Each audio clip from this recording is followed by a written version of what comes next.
ሰላም ጤና ይስጥልን ውድ ሪፖርተር ተከታታዮች የሰዓቱን ዜናዎች እነሆ።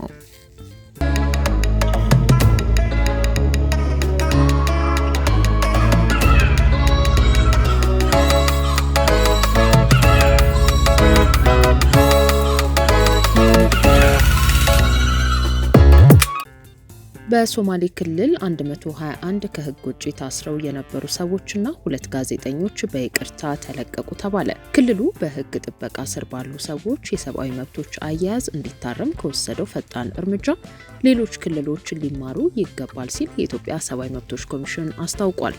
የኢትዮጵያ ሰብአዊ መብቶች ኮሚሽን በሶማሌ ክልል ያለውን አጠቃላይ የሰብአዊ መብቶች ሁኔታ በተመለከተ የክልሉ ፕሬዝዳንት ሙስጠፋ መሐመድ በተገኙበት ጥቅምት 10 ቀን 2018 ዓ.ም በጅግጅጋ ከተማ በተደረገ ውይይት የኢሰመኮ ዋና ኮሚሽነር ብርሃኑ አዴሎ በክልሉ ደዋሌ አካባቢ ተፈጥሮ የነበረው ግጭት ተገቢው ትኩረት እንዲሰጠውና የሰብአዊ መብቶች ጥሰቶች ፈጻሚዎችን በመለየት ተጠያቂነትን የማረጋገጥና ተጎጂዎችን የማቋቋም ቀሪ ስራዎች እንዲከናወኑ በማረሚያ ቤቶችና በፖሊስ ጣቢያዎች በህግ ጥበቃ ስር ያሉ ሰዎች የሰብአዊ መብቶች አያያዝና የፍትህ ተደራሽነት እንዲሻሻል ለማድረግ የሚያስችሉ እርምጃዎች እንዲወሰዱ እንዲሁም የተራዘመ የቅድመ ክስ እስራት ሁኔታ እንዲታረም ለተፋጠነና የተሟላ ፍትህ አሰጣጥ በቂ ትኩረት እንዲሰጥ አሳስበው ነበር። ኮሚሽኑ ዛሬ ህዳር 16 ቀን ባወጣው መግለጫው ደግሞ የሶማሌ ክልላዊ መንግስት ፕሬዝዳንት ሙስጠፋ መሐመድ በውይይቱ ላይ ኢሰመኮ በዝርዝር ያነሳቸው አሳሳቢ የሰብአዊ መብቶች ጉዳዮችን እልባት ለመስጠት በተለይም የተራዘመ የቅድመ ክስ እስራትን በማስቀረት የተፋጠነ ፍትህ ስርዓትን ለመተግበር የክልሉ መንግስት በልዩ ትኩረት እንደሚሰራና ክትትል እንደሚያደርግ በገቡት ቃል መሰረት ክልሉ አበረታች ተግባራዊ እርምጃዎችን መውሰድ መጀመሩን ማረጋገጥ ተችሏል ሲል አስታውቋል።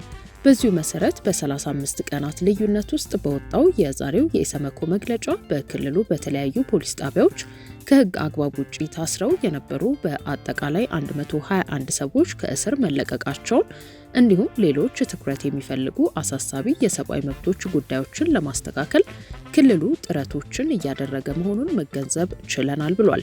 በተጨማሪም በክልሉ ውስጥ ተፈርዶባቸው በማረሚያ ቤቶች የነበሩ 2 ጋዜጠኞችን በይቅርታ መልቀቁን ኢሰመኮ አረጋግጧል ሲል ገልጿል።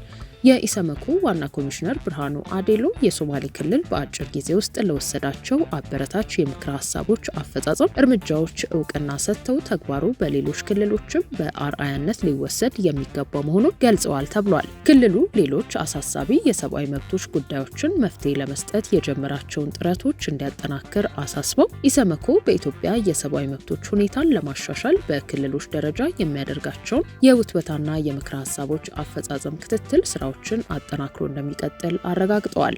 ከአንድ ወር ገደማ በፊት በተደረገው ውይይት ዋና ኮሚሽነሩ በሶማሌ ክልል ከሀገራዊ ለውጡ በፊት በማረሚያ ቤቶችና በፖሊስ ጣቢያዎች ሲፈጸሙ የነበሩ ድብደባዎችና ሌሎች የስቅይት ተግባራት እንዲሁም ስልታዊ የሰብአዊ መብቶች ጥሰቶች መቅረታቸው፣ ለታራሚዎች ከሌሎች ክልሎች የተሻለ የቀን ፍጆታ በጀት መመደቡ፣ ተፈናቃዮችን ወደ ቀያቸው በመመለስና በማቋቋም ዘላቂ መፍትሄ ለመስጠት ጥረቶች መደረጋቸውና የሽግግር ፍትህን ተግባራዊ ለማድረግ እርምጃዎች መወሰዳቸው አበረታች ናቸው ብለው ነበር።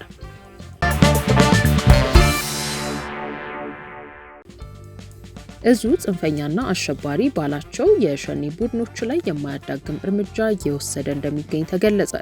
የ6ኛ እዝ ኮሮች ከህዳር 13 ቀን 2018 ዓ.ም ጀምሮ ባካሄዱት አሰሳና ስምሪት ራሱን ፋኖ እያለ የሚጠራውን ቡድንና አሸባሪውን የሸኔ ቡድን ተከታትለው በመምታት አኩሪ ገድል መፈጸማቸውን በእዙ ዘመቻ የስምሪት ኃላፊ ሌተናል ኮሎኔል ግዳይ ህሉፍ ተናግረዋል።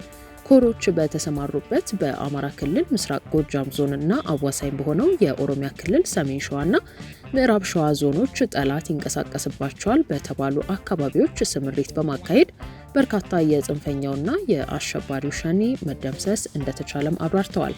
ጠላት ተደምስሶባቸዋል የተባሉት አካባቢዎችም በምስራቅ ጎጃም ዞን ጎዛምን፣ ደባይ ጠላት፣ ደብረ ኤልያስ፣ ቸርተክል፣ ደጎልማ፣ ወርቅማ፣ ግራ ቅደም፣ ያግዳድ፣ እማሆይ ገዳም፣ ሞንጎ ጊዮርጊስና ሉሜ ኢየሱስ የተባሉት ሲሆኑ በተመሳሳይ በሰሜን ሸዋና ከፊል ምዕራብ ሸዋ ዞኖች በሂደቡ አቦቴ፣ ደገምና ሜታ ወልቂጤ ወረዳዎች በአሸባሪው የሸኔ ቡድን ላይ በተወሰደ እርምጃ የቡድኑ አመራሮች ተደምስሰዋል ተብሏል።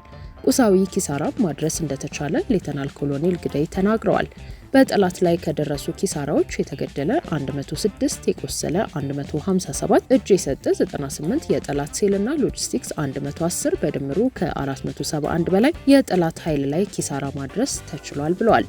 በቁሳቁስ ሲለካ ደግሞ ክላሽ 101፣ ብሬን 1፣ አርፒጂ 1፣ ኋላ ቀር መሳሪያ 34፣ መገናኛ ሬዲዮ 4፣ ሽጉጥ 18፣ ቦምብ 22 እና በርካታ ተተኳሾችና ትጥቆች ተማርከዋል ብለዋል። ጠላት ከህዝብ ዘርፎ ሲጠቀምባቸው የነበሩ የተለያዩ ተሽከርካሪዎች 1 ሲኖትራክ፣ አምቡላንስ፣ 1 ኤፍኤስአር የጭነት መኪና፣ 2 ፓትሮሎች፣ 2 ባጃጆች፣ 14 ሞተር ሳይክሎችን ጨምሮ የቁም ከብቶች፣ የተከማቸ እህልና ጽንፈኛው የሚጠቀምባቸው ቁሳቁሶች በቁጥጥር ስር መዋላቸውን አብራርተዋል። የዘመቻ ስምሪት ኃላፊው ጠላት ሰሞኑን በተወሰደበት እርምጃ ከነትጥቁ እጅ እየሰጠና ተስፋ እየቆረጠ እንዳለ ገልጸው የተጀመረው ስምሪትም ተጠናክሮ እየቀጠለ እንደሚገኝ ተናግረዋል። ውድ የሪፖርተር ተከታታዮች የሰዓቱ ዜናዎቻችን እነዚህ ነበሩ። ስላደመጣችሁን እናመሰግናለን።